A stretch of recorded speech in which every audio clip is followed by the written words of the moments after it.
मिलते हम मौका भाई रे डाडल कई धोखा हाथ पर लिखल छै हमर नाम रे भूल जैतै जल्दी भाई रे लगबै छै हल्दी गाँव वाली जैतै दोसर गाँव रे हाँ हाँ भूल जैतै जल्दी भाई रे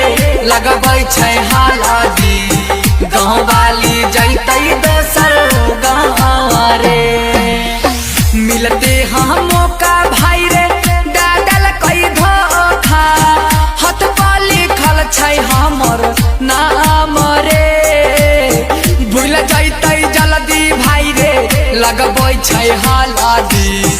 गाँव वाली जैतै दोसर गाँव रे हाँ हाँ भूल जैतै जल्दी भाई रे लगबै छै हल्दी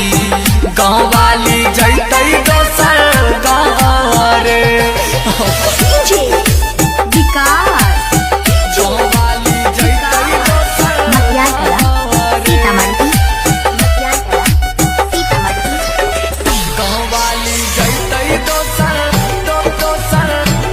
रिकॉर्डिंग बाय दुर्गेश जी। गाँव वाली जैतै दोसर गाँव रे ये बात सोची सोची छछनै छै काया हटनै छै ओकरा से माया रे मन है छै ओकरा संगे हम चली जाइए खोज लेलकै ससुरा जाय के दाव रे हाँ हाँ भूल जैतै जल्दी भाई रे लगबै छै हल्दी गाँव वाली जैतै दोसर गाँव रे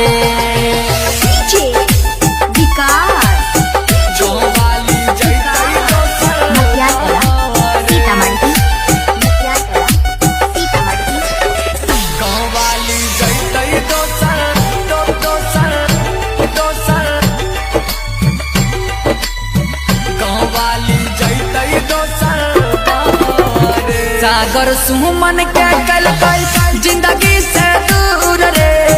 भे गेलियै हम मजबूरी रे सुन रे रणधीर संगतिया